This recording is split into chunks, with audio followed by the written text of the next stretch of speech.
This morning, as we already know, we're in the book of Numbers, and we're going to be in Numbers chapter 2. And I'm hoping on these slides that I put together, I went back and reviewed them. Some of them I had put Leviticus chapter 2. So somewhere in my mind, I'm still in the book of Leviticus. So if I get to talking, Daniel, and it's not pertaining to the chapter, just flag me down, okay? So hopefully I got all the slides changed to Numbers, okay, instead of the book of Leviticus. So we're going to be in Numbers chapter 2. And the conversation this morning that's going to be carried in Numbers chapter 2, the order of their tribes in their tents. And we kind of touched on that briefly in the numbering. We're going to have an organization and structure put in place with the children of Israel. And we're going to see how very organized and structured God is. So he's going to set up the camp the way he wants it set up. And we showed an overhead last week about the tribe of Levi, which the priesthoods are going to come, consist of 3 tribes from Levi, who was one of Jacob's sons. So, and we'll see that just a minute on a family tree, okay? But anyway, we're going to be talking about the order of their tribes. God's going to tell them how and where he wants them located, okay? So here's a picture here, a slide that we showed last week of what we're going to be talking about. I thought I would do it this way. That way when we go through it, it'll have a little bit more clear meaning to it. And I may do Numbers chapter 3 and 4 the same way, kind of go and talk about the end results, and we'll talk about how it got there, okay? Because it's pretty detailed and pretty extensive at what he wants. So we find here that this is the tabernacle, or the God's holy place, okay? These tribes here consist of the tribe of Levi. These outer lying tribes here are going to be the tribes of Israel and how God wants them organized. And then another way when we look at that, when you take this honest rendition of it and you turn it into a chart, I wish it was bigger like I said last week. This is what it looks like in the form of a chart on this. You've got the tabernacle here. Those encamped around it are from the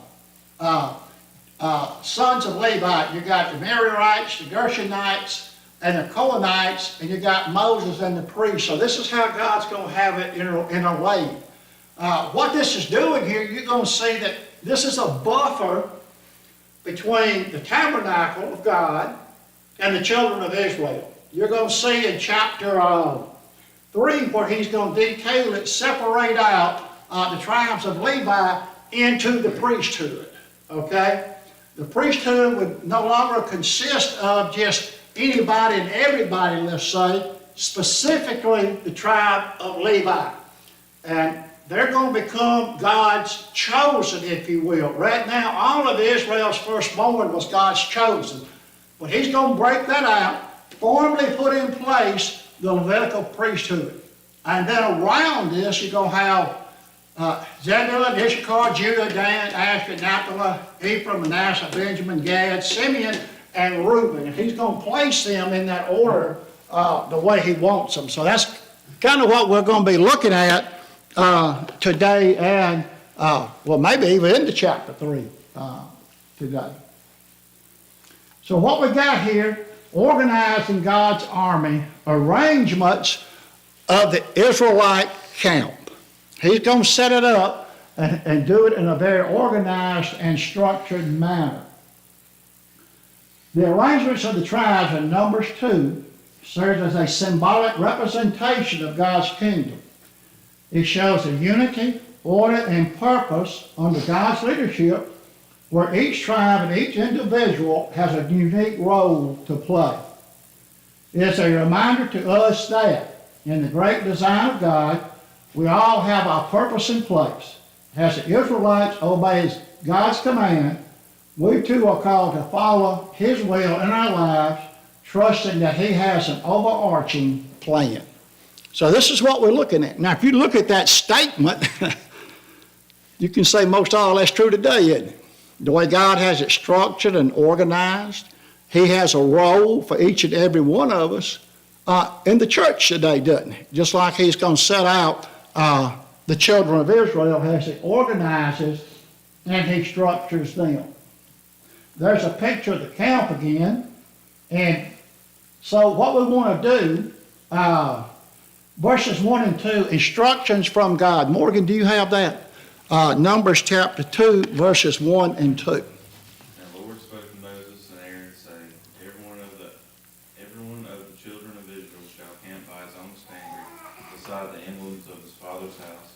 They shall camp some distance from the tabernacle of meeting. Okay, so the Lord now speaking to Moses unto Aaron, and here's what I want. You know, he had already appointed in the previous chapter a head of each tribe, okay? So what he's going to have here now is the head of each tribe is going to line the tribes up, and notice it says of his own father's standard and insignia. You know, back then they had flags and things of that nature to designate what tribe they were from. Maybe to put it in a modern rendition, a lot of families have their coat of arms, don't they? Of course, that's more from an English tradition, but back then, like the Golson family, it has its coat of arms, okay? And it's an identifying process or thing that a lot of people have in their living room and things of that nature to identify what family you're from. But anyway, and I know a lot of you have that too. Kind of the same thing, the family crest, if you will. It's an identifier that you can see maybe from a distance of what's going on here. And notice how he warned them. He said, back from the camp, didn't he? Notice how that's arranged. You're going to have the tribe of Levi. They're the buffer between the people. So the people's camp was back away from the tabernacle. Now you can kind of liken an analogy on this, if you will. Today you have the church offering up worship unto God, don't you? Really, if you stop and think about it, we act as a buffer between God and the world today, don't we? Because of our prayers and our work going up before God, not only does he bless us, but who also does he bless? The world at large, doesn't he? Just think about this. Because of the influence of righteous people, our communities flourish, don't they? May not be Christian in nature, but the principles of God are laid down. So really, if you stop and look at it, nothing's really changed. You can use the tribe of Levi, if you will, as members of the church, members of the priesthood, as a buffer between God and the world. So the plan of God has not really changed, has it? It's the same as it's always been in his heart and mind. Now remember, a lot of things that we're going to encounter in this are physical in nature. And if we're not careful, we can get wrapped up in the physical too much and forget about the spiritual. This is the physical side of how we got to where we're at today. This is the physical side of how we got to AD 33, if you will. Okay. God speaks to Moses and Aaron, instructing them on how the children of Israel should arrange their tents around the tabernacle with each tribe under its respected banner.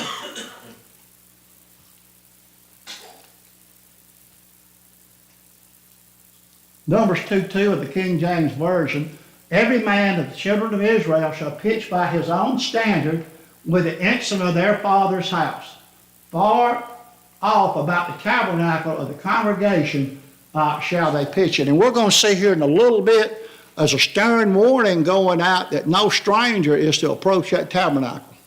So if you break that buffer of the tribe of Levi between God and man, and you try to enter that tabernacle on your own individual will, it's a death penalty. God's pretty strict about his organization, isn't he? That's the way he wants it. You just can't. So today, let's maybe apply that a little bit today. Can you just arbitrarily at will enter the kingdom of God? And we're looking at the spiritual side of it, okay? You could come visit the church and be among the priesthood of God, but if you're going to be a part of the kingdom, there's criteria that you got to meet, isn't it? So you're just not going to arbitrarily walk into the presence of God, are you? No. And you couldn't back then. It was highly regulated, okay, in there. Okay, verses 3 through 31, as you can see here, I kind of already pointed it out because of the camera, and we have already discussed, Eric, about putting that TV up here, a monitor, so we can see the slides too on this thing. So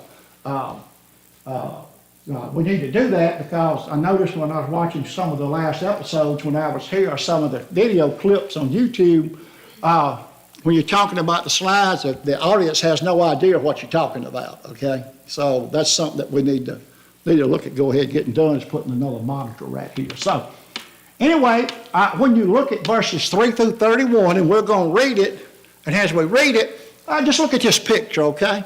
I think a picture paints 1,000 words in this particular case, okay? And how they're arranged. As you can see on the innermost, you got the tabernacle. You got where the sacrifices and the brazen lava and all that's at. And then around the outside the tent, you've got arranged the tribe of Levi, okay? And then on the outer band of that, you have the different tribes of Israel, Simeon, Reuben, Gad, Manasseh, Ephraim, Benjamin, Asher, Dan, Naphtali, Issachar, Judah, and Zebulun. Some of the drawings that you see on this actually puts Judah where Issachar, and Issachar is another place. Most of the drawings seem to have the tribe of Judah facing the entrance to the tabernacle. What would be significant about that? Huh? Christ. What tribe did he come from? Tribe of Judah. Who entered once and for all the sacrifice for the sins of men? Christ. So you see, when you look at this, you can see shadows that point to who? To Jesus Christ, can't you? Okay? Now, when you look at these things, you kind of have to put it together. This is one of the more common, most, recognized type of drawing there is on this, okay? Of course, you've got all kind of, but I think as you follow, and as we read verses 3 through 31, I think you're going to see this is pretty accurate, okay, of how that's set up. So, okay, beginning at verse 3, Eric, how about read down through verse 9? Those who camp on the east side toward the sunrise shall be of the standard of the camp of Judah by their companies, and the chief of the people of Judah, being Nashon, the son of Abinadab. The company is listed as being at 74,600. Those who camp next to him shall be the tribe of Issachar, and the chief of the people, Issachar, being Nathaniel, the son of Zur. His company is listed to be 54,400. Then the tribe of Zebulun, the chief people of Zebulun, being Elad, the son of Elon. His company is listed at 57,400. All those listed of the camp of Judah and their companies were 186,000, and they were set out first on the march. Okay, so here we have some breakdown here about who the leader, the captain, the prime minister, the chief, the mayor, whatever you want to call his rank, as being the leader of each tribe. In this particular case, we have those that were numbered, the tribe of Issachar, Nathan, the son of Zeor shall be the captain. And you're going to see this over and over again about the different captains. So what do you start to see? Instead of it being based on an individual, what are you starting to see? It narrowing down to an order of hierarchy, right? Okay? You got Moses, you got Aaron. Under that tree, you got Aaron's two sons that was not killed by fire. We're going to talk about that in Numbers chapter 3. And then coming out from under that, you got the rest of the tribe of Levi. And so what you're going to see here is there's a lot of help coming, okay, to carry these things out in this. So, but first he's got to get it divided out and get them set in place. Eric, would you read verses 10 through 16, please? On the south side shall be the standard of the forces of Reuben according to their armies. And the leader of the children of Reuben shall be Elazar, the son of Shedeur. And his army was numbered at 46,500.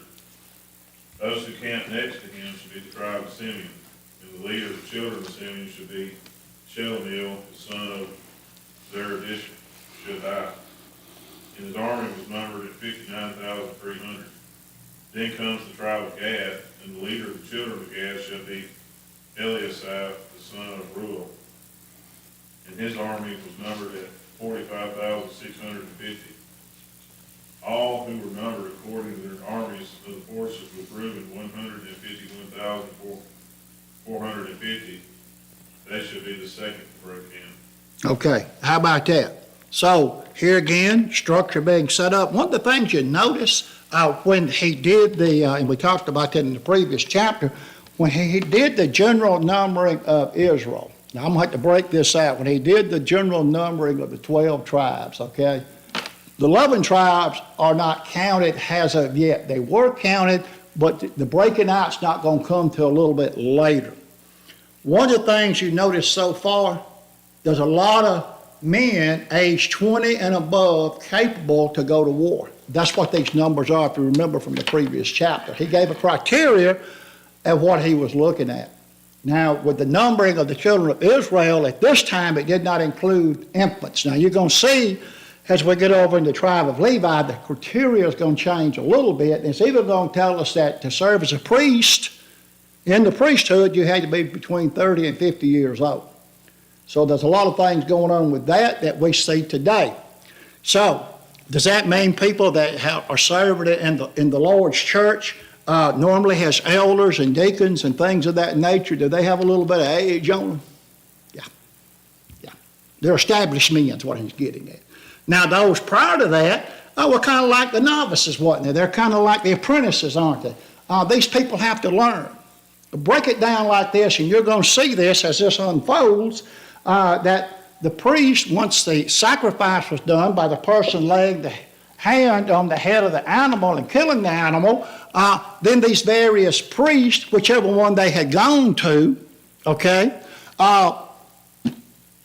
slaughtered the animal, okay? They prepared it. All in the end that Moses, Aaron, and his two sons had to do was just take the blood and sprinkle it or the fat and burn it, okay? So you're going to start to see help coming into this thing on getting this done. Now, what about the novices? What about those less than 30 years old? What would their role may have been? Well, it's like anything else. It's just like we do today. If you're going to start off as a carpenter, per se, or you're going to start off running the skill saw and using the level and all like that, or you're going to start off as a lumber toter, as a nail toter, okay? Has the one helping the carpenter as he's up on the ladder putting the board up. Well, of course, I said anything in it. You're going to start off in that and work your way up. So what would that be for these people to do? Well, you got to think about it. The fire had to burn 24 hours a day, right? Who collected the wood? Oh, let's even take it back. Who cut the wood? Who had to bring the wood? Who kept the fire going? Now, when it came time for the camp to break down and the fire went out and things like that, who removed the ashes? Where did they dig the hole to put them in? What about the hides that were not allowed to be kept? What about the waste parts of the animal that had to be taken out of the camp? Guess who got that job? See how it's structured? Same thing today, isn't it? Okay? You got those in process of being a part of it. They are apprentices into this thing, okay? So that's the picture that you see that's going to be coming up in this thing. Now, is there going to be some heavy-duty labor put on some of these tribes? Somebody got to tote that tabernacle. Somebody got to tear that tabernacle down. Somebody got to make sure that ark is moved. You're going to see that being put into place also. But this is what we're starting to see here. And I kind of got a little ahead of myself, but I think as we look at this, it kind of clears up that it was, that it not only was Moses and Aaron and Aaron's two sons doing this, but they had a lot of help from the tribe of Levi in doing this, in carrying this out, okay? So they were not running solo in this. Let's see, where am I? Where did I leave off at? How about Daniel, verses 17 through 24. And the tabernacle of meeting shall move out with the camp of the Levites in the middle of the camps. As they camp, they shall move out, everyone in his place by their standards. On the west side shall be the standard of the forces with Ephraim, according to their enemies' army. And the leader of the children of Ephraim shall be Elisham, the son of Ammihud. And his army was numbered at 40,500. Next to him comes the tribe of Manasseh, and the leader of the children of Manasseh shall be Gamaliel, the son of Pedahzur, and his army was numbered at 32,200. Then comes the tribe of Benjamin, and the leader of the children of Benjamin shall be Abidan, the son of Gideon. And his army was numbered at 35,400. All who were numbered according to their armies of the forces with Ephraim, 108,100. They shall be the third to break camp. Want me to read on? Oh, no, that's right, 24. Okay, so not only is he organizing them and how he wants them to be structured around the tabernacle, but notice something else that's happening here. How you going to break camp? You can't have everybody breaking camp all at one time and just going in a herd, can you? You're going to do it in an organized manner. First, second, third, so on and so forth. What does that reduce? Chaos, doesn't it? Keeps everybody together. Kind of keeps everybody intact to where they're supposed to be and what they need to get done, as we're going to see here. One of the things that you noticed in this so far, there's a lot of men 20 years and above able to serve in war, isn't there? And you got to think about this. Out of those that went down into Egypt, and the children of Israel were there for around 400 years. 200 years they prospered real good. Of course, 200 years in bondage. We're now in the 401st year of that heritage or lineageship if you start when they went down into Egypt. What's significant about this, skeptics could tell you there's no way that could have been that kind of population explosion. It's not humanly possible, don't you think? In 400 years? But there was a tip-off, and we talked about that a little bit in Exodus chapter 1. When they begin to populate and they begin to really bear children in Egypt, what did it say about the Hebrew women? That they were not like the Egyptian women. They were strong women on the birthing stools. God's hand's in this. If God wants him to have a nation, see, this is where the whole thing gets fouled up sometimes when we try to look at it from a different standpoint other than faith. If God wants to make him a fish to swallow somebody, guess what? He can make him a fish to swallow somebody. I don't care what they say about the whale and the big fish and all like that. See, faith has got to enter into this. That was one thing learned about the walls of Jericho, wasn't it? As long as they did what God said do, at the time they were doing it, might not have made sense to them. You mean we're going to march around and not say nothing and you're going to be quiet 7 times? Well, wait a minute. We're an army. We ought to attack, right? That's my wisdom. But when they marched around it the 7th time and blew the trumpets, what happened?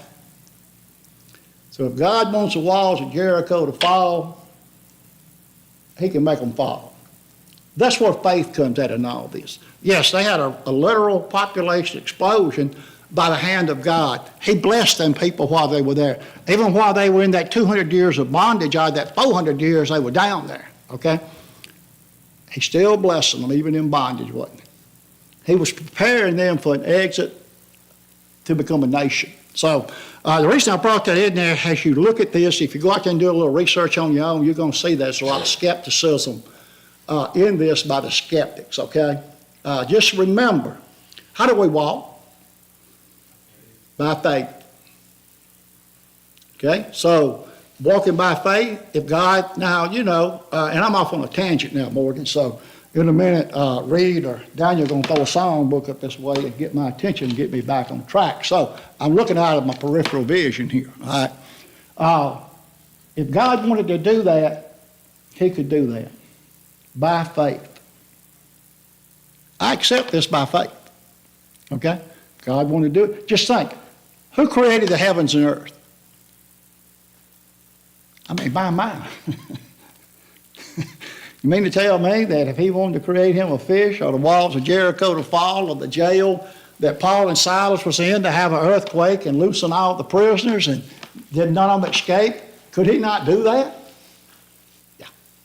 That's one thing we have to remember when we're studying a lot of this. We may not have a clear picture of it in our minds.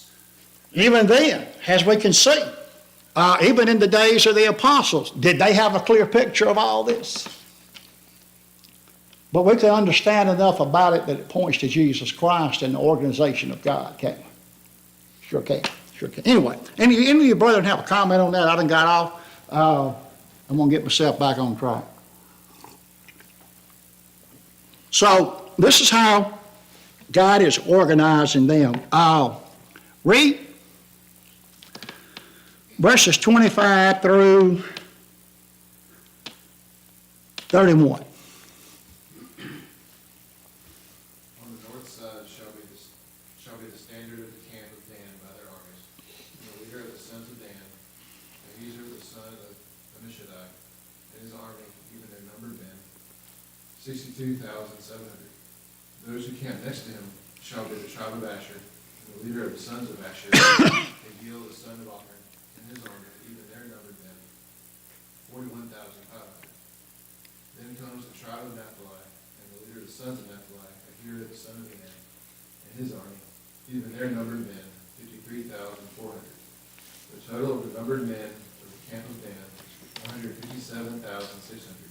They shall set out last by their standards. Okay, so here we are.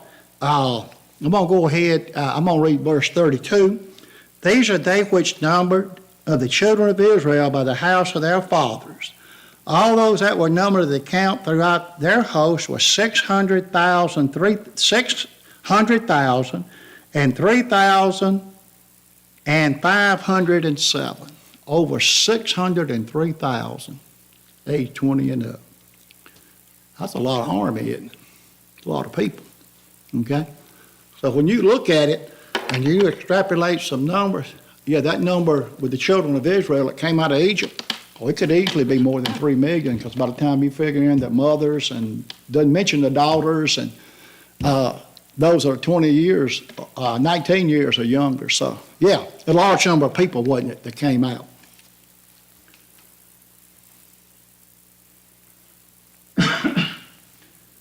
The eastern side of the tabernacle is assigned to the tribes of Judah, Issachar, and Zebulun. To the south are Reuben, Simeon, and Gad. Ephraim, Manasseh, and Benjamin are situated on the west, and Dan, Asher, and Naphtali to the north. Each tribe is led by a designated leader, and the number of able-bodied men ready for war in each tribe is stated. So in verses 32 through 34, we have the completion of this task. Ryan, would you read verses 33 through 34? I'm going away from this Huh? I left it, hold on. Okay. Gotta get back to it. But the Levites were not listed among the people of Israel as the Lord commanded Moses. Thus did the people of Israel according to all that the Lord commanded Moses, so they camped by their standards, and so they set out, each one in his own clan according to his father's house. Okay, so notice what it says here in this verse. The Levites were not numbered yet. This is strictly what's going to be basically the 11 tribes. So we're going to get into here in a minute how the Levi work into this, okay?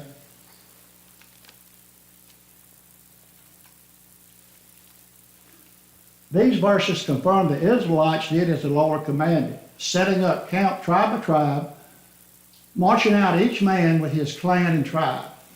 Numbers 2 presents a divine blueprint of order and organization within the vast multitude of the Israelites in the wilderness. In obedience to God's instructions, the Israelites arranged their camp tribe by tribe around the tabernacle, each with its banner, under the leadership of Moses and Aaron.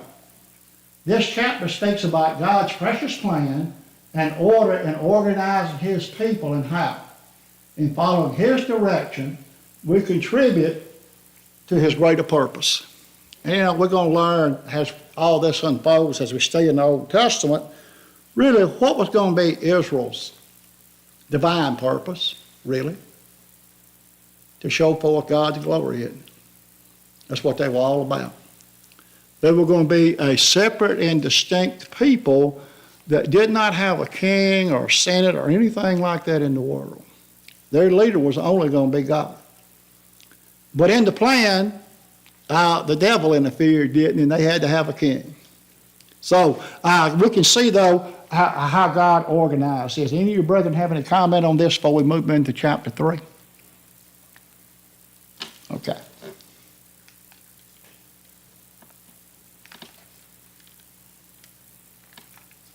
Okay.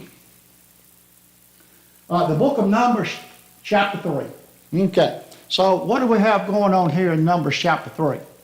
Well, the conversation is going to go something like this. Help is on the way.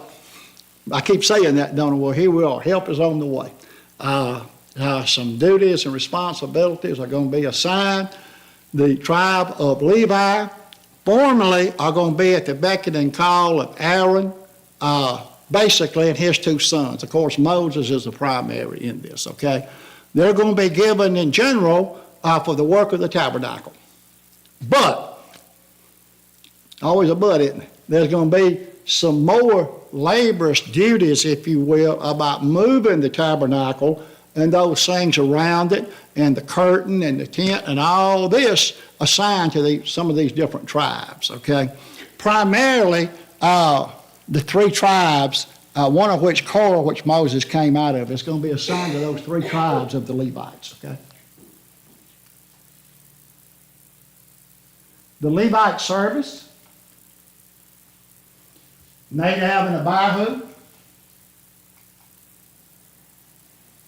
The firstborn 3 Levites to take on the role. And this is going to get real interesting how God, he looked at all of Israel's firstborn to be his.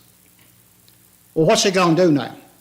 Well, he's going to separate it out, and he's going to do a census of the Levi, and really the tribe of Levi is going to be sanctioned to take the place of the firstborn of the children of Israel, okay? They're going to become the primary firstborn in this because they are what? The priesthood, okay? So we'll get into that. Probably not today, but we will get into it. And then there's going to be some overplus when that census of the Levites is done, and the census that was taken of the tribe of Israel, you're going to find there's not exactly a coalition in number there, 1 for 1, so there's going to be an overplus. Well, God's going to redeem them too, okay? So, verses 1 through 4. Morton, I guess I'm back up here with you. Numbers chapter 3. Now these are the records of Aaron and Moses when the Lord spoke with Moses on Mount Sinai. These are the names of the sons of Aaron: Nadab, the firstborn, and Abihu, Eleazar, and Ithamar. Mm-hmm. These are the names of the sons of Aaron, the anointed priests whom he consecrated to minister as priests. Nadab and Abihu had died before the Lord when they offered propane fire before the Lord in the wilderness of Sinai, and they had no children. So Eleazar and Ithamar ministered as priests in the presence of Aaron their father. Okay, so here we have it. We're going to deal mostly now with the Levitical priesthood. And right off the bat, it talks about who the priesthood initially was. Aaron, Moses, and Aaron's 4 sons. Well, something happened, and we talked about that when we were in the book of Exodus, about what happened to Nadab and Abihu. A fire came down and consumed them, didn't it? What was the reason the fire came down and consumed them? Well, one of the reasons that we find is they offered strange fire. They offered that which was not authorized of God. Some human wisdom got injected in this thing.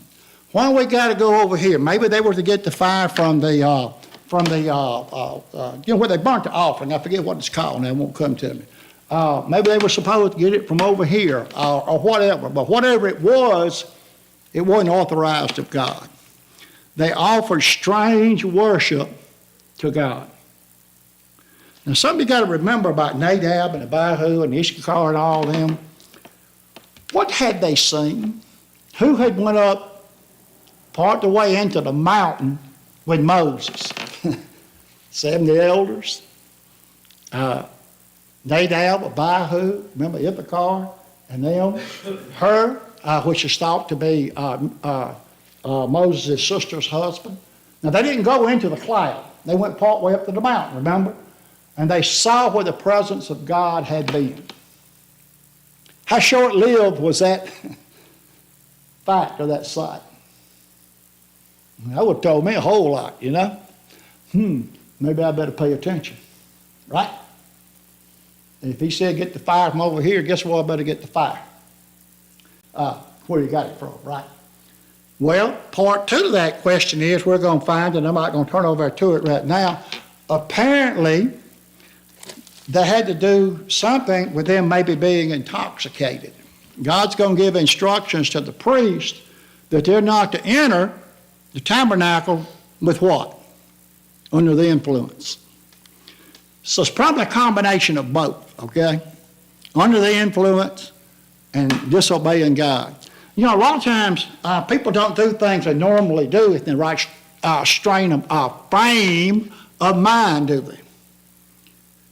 But you alter your think pattern.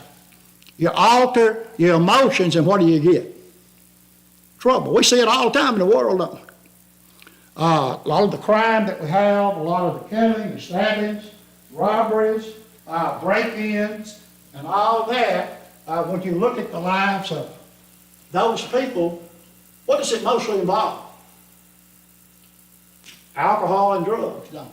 Oh yeah, there's a lot of envy and stuff like that out there too, but when you look at it just in generalities.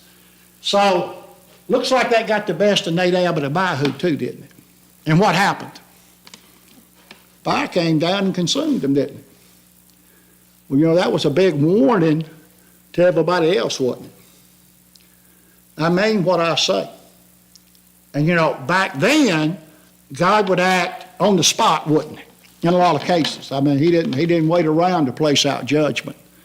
If we go to offering strange fire to God today, what's going to happen? Is fire going to be a part of our judgment? Yeah, sure will. Fire's hell. Okay? So you see a principle being laid down here, right? Don't offer strange worship to me. That's why it's very important when we get into the New Testament that we do like those of old used to say. Speak where the Bible speaks. Be silent where the Bible is silent. Okay? So we got to kind of leave our emotions, if you will. We got to leave our feelings, if you will, out of it, hadn't we? Like if you go by feelings and emotions, you might do most anything. And a lot of times that's easier said than done, keeping your feelings and emotions out of it, isn't it? Maybe traditionally we've been taught it's okay to sing those hymns that don't glorify God and doesn't glorify Jesus, okay? Maybe that's what we come up in traditionally. So when we find out that there are hymns out there that glorify God now, well, there's hymns over here I like. Just bring them into the church, right? Well, now what have you started down the road of? Are you beginning to offer strange fire? Yeah. So that's why we have to be careful in New Testament worship, okay, at what we offer. We do a thus saith the Lord on the matter. And I guess editorialized here anytime I ring the buzzer. We'll get ready for that and we'll pick up right there at verse 4.